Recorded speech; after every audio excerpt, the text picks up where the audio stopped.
ये bill, act ordinance. और साथ ही ये रूल एंड रेगुलेशन ये होते क्या हैं? ये सारे के सारे तो गवर्नमेंट के द्वारा ही एप्लीकेबल किए जाते हैं, तो फिर ये इनका अलग अलग नाम कैसे है?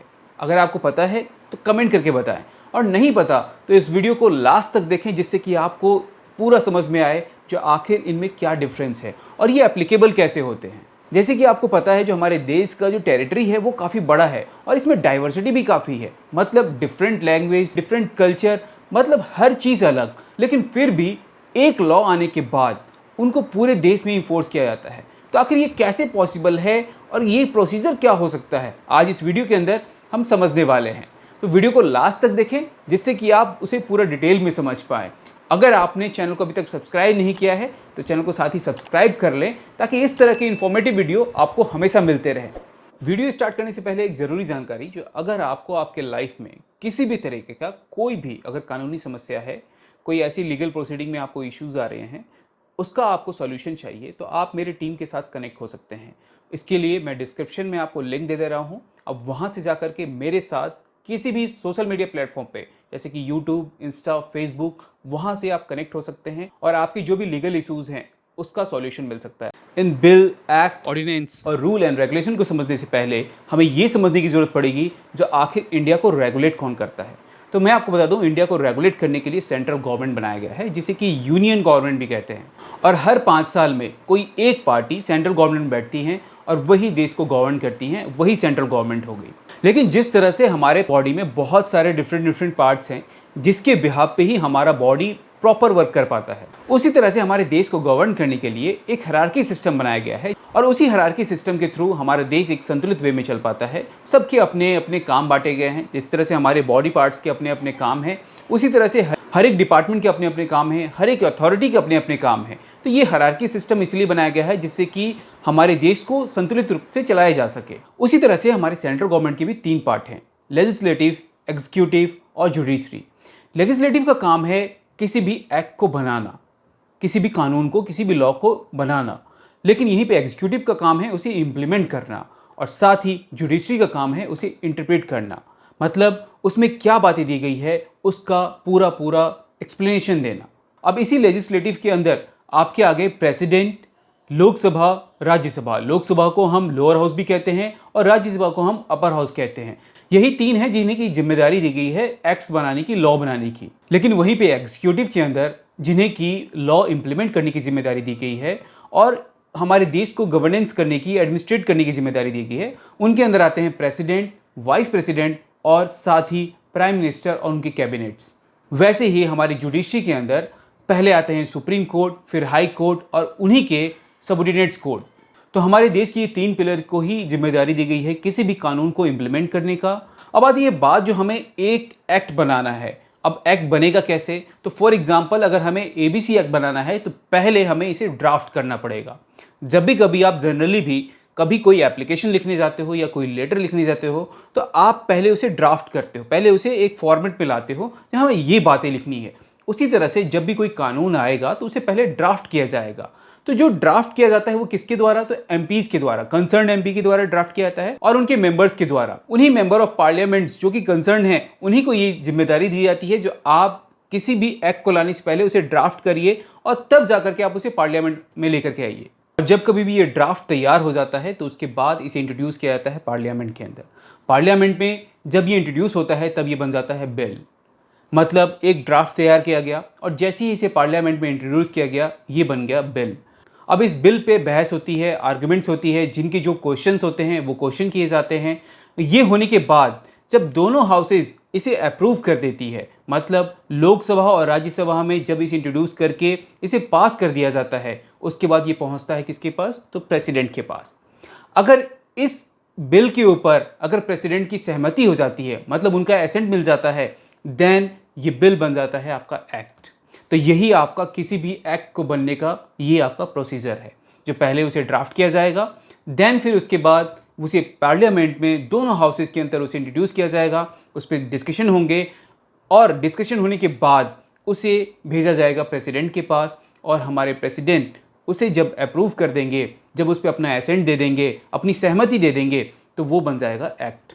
तो ये आपका नॉर्मल लेजिस्लेटिव प्रोसीजर है, जिसके थ्रू आपका एक ड्राफ्ट एक एक्ट बन पाता है। अब जब हमने इस लेजिस्लेटिव प्रोसीजर को समझ लिया और साथ ही ये भी समझ लिया जो कोई बिल और एक्ट बनेगा कैसे, तो अब इसके बाद हमें ये समझना है जो ऑडियंस आखिर बनता कैसे है। और इस समझने से पहले हमें ये समझना पड़ेगा जो पार्लियामेंट काम कैसे करती है। अच्छा, क्या आपको लगता है कि क्या पार्लियामेंट हाउस में जितने भी एमपीज हैं उनको साल भर काम करना पड़ता है? मतलब वो पूरे साल क्या पार्लियामेंट हाउस में आते रहते हैं? कमेंट करके ज़रूर बताएं। और अगर आपको नहीं पता है तो मैं आपको बताता हूँ। जनरली ये कहीं भी मेंशन नहीं किया गया है जो पार्लियामेंट में जो एमपीज हैं वो कैसे काम करेंगे या पार्लियामेंट हाउस कैसे काम करेगा, इसके बारे में कहीं भी मेंशन नहीं। लेकिन ये काफ़ी दिन से एक ट्रेडिशन बना हुआ है जो पार्लियामेंट के अंदर 3 सेशन बैठते हैं। फर्स्ट आपका बजट सेशन, दूसरा मानसून सेशन और तीसरा आपका विंटर सेशन। और इनके कुछ डिसाइडेड पीरियड भी हैं, जैसे कि आपका बजट सेशन जनवरी एंड से लेकर के मई तक चलता है, जबकि मानसून सेशन आपका जुलाई से लेकर के अगस्त तक चलता है और वहीं पे विंटर सेशन आपका नवंबर से दिसंबर तक चलता है। लेकिन ज़रूरी पड़ने पर ये जो टाइमिंग्स हैं ये ऊपर नीचे भी हो सकता है, लेकिन एक रूल दिया हुआ है जो कोई भी 2 सेशन जैसे कि बजट सेशन और मानसून सेशन के बीच की जो टाइमलाइन होगी वो 6 महीने से ज़्यादा की नहीं होनी चाहिए। जो उनके गैप हैं वो 6 मंथ से ज़्यादा की नहीं होनी चाहिए। तो जनरली हमने जो लेजिस्लेटिव प्रोसीजर समझा था, जो ड्राफ्ट बिल और एक्ट कैसे बना, तो वो इन्हीं 3 सेशन के अंदर पार्लियामेंट हाउस में बनते हैं। लेकिन जब कभी भी अगर पार्लियामेंट में कोई सेशन नहीं चल रहा है, मतलब इन बिटवीन 2 सेशनों के बीच का जो पीरियड है उसमें अगर पार्लियामेंट नहीं बैठ रही है किसी भी रीजन से और देश में कोई इमरजेंसी आ गया, कोई ऐसा सिचुएशन आ गया जो कहीं कोई नए लॉ के लाने की ज़रूरत है, तो उस कंडीशन में ऑडियंस लाया जाता है। और इस ऑडियंस को लाने का पावर प्रेसिडेंट को दिया गया है, जो कि कंट्री लेवल पे, जो कि सेंट्रल लेवल पे लेके आएंगे। जबकि वहीं पे अगर आपको स्टेट लेवल पे लाना है तो उस समय गवर्नर के पास ये पावर है जो वो कोई ऑडियंस ला करके वहाँ पे एप्लीकेबल कर सकते हैं। इन दोनों में कोई डिफरेंस नहीं है, मतलब बिल और एक्ट ऑर्डिनेंस, इन दोनों में ज़्यादा कुछ डिफरेंस नहीं है। बस डिफरेंस इतना ही है, जो एक्ट लाने का पावर है वो एक लेजिस्लेटिव पावर है और ये एक लेजिस्लेटिव प्रोसीजर के थ्रू लाया जाता है, जब ऑर्डिनेंस को लाने का पावर एग्जीक्यूटिव के पास है, मतलब सेंट्रल लेवल पे प्रेसिडेंट के पास है और वहीं पे स्टेट लेवल पे गवर्नर के पास है। तो ये एक एग्जीक्यूटिव पावर है। और साथ ही इसमें ये भी डिफरेंस है, जो ऑर्डिनेंस का सिर्फ और सिर्फ 6 मंथ प्लस 6 वीक के लिए वैलिड होता है। अब ये 6 मंथ का कहाँ से कॉन्सेप्ट लाया गया? तो 6 मंथ का कॉन्सेप्ट लाया गया जो मैंने आपको बताया था, जो 2 सेशन के बीच में कभी भी आपका 6 मंथ से ज़्यादा का गैप नहीं होना चाहिए। तो ये 6 मंथ का गैप का प्रोविज़न जो है वहीं से लाया गया है और उस कॉन्सेप्ट को यहीं से ऐड किया गया है। तो कोई भी ऑडियंस अगर लाया जाएगा तो उसका जो वैलिडिटी पीरियड होगा वो 6 मंथ का होगा। अब 6 मंथ के वैलिडिटी पीरियड के दौरान जब ये पार्लियामेंट दूसरी सेशन बैठेगी तो ऑडियंस जब भी आया उसके बाद जो भी सेशन बैठती हैं उसके अंदर इस पे डिस्कशन किया जाएगा और 6 वीक के अंदर ये डिसाइड किया जाएगा जो इसको रखना है या नहीं रखना है। अगर इसे पास कर दिया जाता है तो ये एक्ट बन जाता है, लेकिन अगर इसे यहीं पे डिसमिस कर दिया जाता है, कैंसिल कर दिया जाता है, तो यहीं पे इसके पावर्स को ख़त्म कर दिया जाता है। अब हमें समझ में आ गया जो बिल, एक्ट और क्या होता है। तो इसके बाद आता है जो हमारे पास 2 हैं, जो रूल्स एंड रेगुलेशंस क्या होते हैं। अब रूल्स के बारे में समझें तो लेजिस्लेटिव के पास ये पावर था जो उन्होंने एक लॉ बना दिया, लेकिन इसके इम्प्लीमेंट करने का पावर जो है वो एग्जीक्यूटिव के पास है और वही इसे इम्प्लीमेंट करते हैं। तो इसे इम्प्लीमेंट करने के लिए जो लॉज लाए जाते हैं उसे ही हम रूल कहते हैं।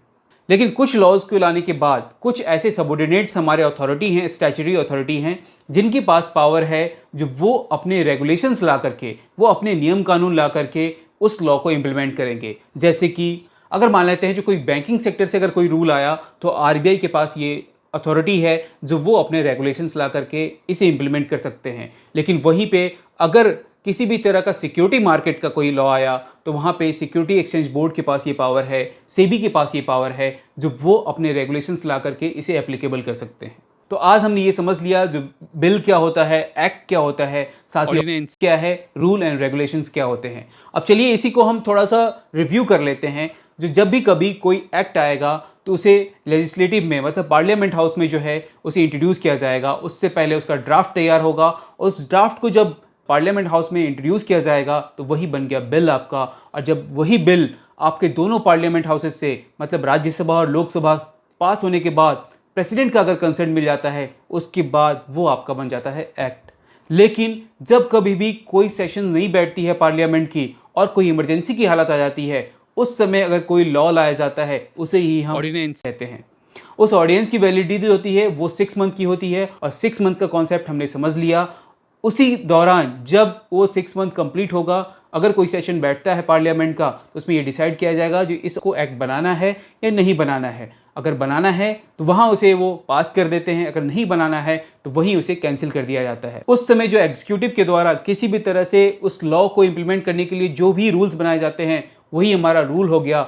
लेकिन कुछ स्टैच्यूटरी अथॉरिटी के पास ये पावर है, जो उनसे रिलेटेड अगर कोई भी एक्ट आता है तो उनके पास ये पावर है जो वो अपने अकॉर्डिंग उसे इंप्लीमेंट करेंगे और उसके लिए वो रेगुलेशंस लाएंगे। तो ये कॉन्सेप्ट था पूरा। कैसा लगा आपको वीडियो अगर पसंद आए तो वीडियो को लाइक करिए और चैनल को सब्सक्राइब कर लीजिए, ताकि इस तरह के इंफॉर्मेटिव वीडियो आपको हमेशा मिलते रहे।